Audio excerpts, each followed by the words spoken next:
Selama aku hidup ya, aku sadar banyak banget hal kompleks yang terjadi di hidup aku. Ups and downs. Capek sih.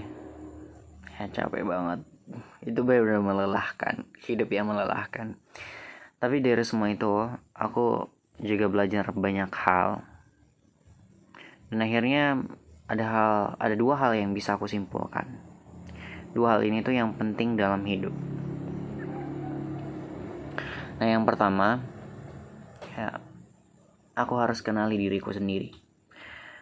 Karena dulu ya, aku sibuk ngejar validasi, relationship, uang gitu.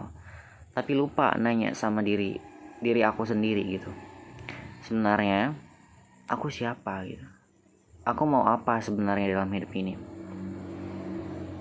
Sorry ya kalau misalkan kedengarannya agak drama, tapi benar itu yang aku alamin.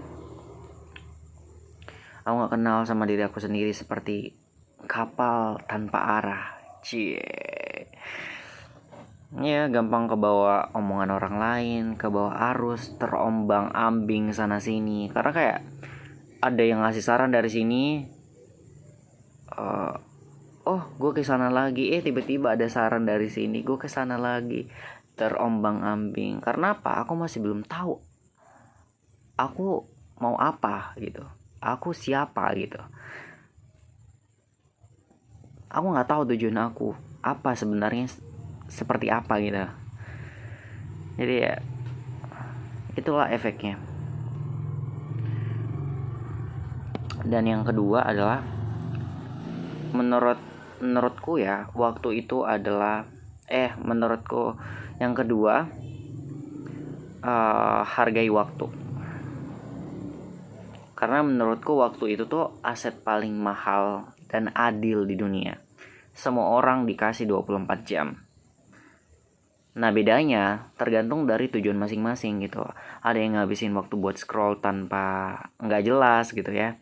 Terus ada juga yang ubah sesuatu jadi karya, cari pengalaman, berbagi momen.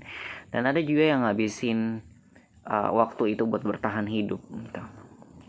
Kalian bisa lihat sendiri. Banyak contohnya di luar sana. Nah, ada masanya di mana aku habisin banyak waktu buat hal-hal yang sebenarnya nggak penting. Dan aku sadar kalau waktu itu tuh nggak bisa diulang. Di situ aku milih buat lebih bijak buat tentuin apa yang penting buat aku. Gitu. Ya walaupun terkadang aku masih ngelakuin hal-hal yang nggak penting soalnya. Tapi sekarang udah lebih less gitu. Aku lebih milih diri aku dulu gitu. Sekarang aku masih belajar dan berproses untuk kenali diri aku dan pakai waktu sebaik mungkin. Biarin sisanya ikut dan ngalir sendiri gitu. Well, ya seperti itulah hidup. Gimana hidup kalian? I guess that's all. I'll see you in my next video.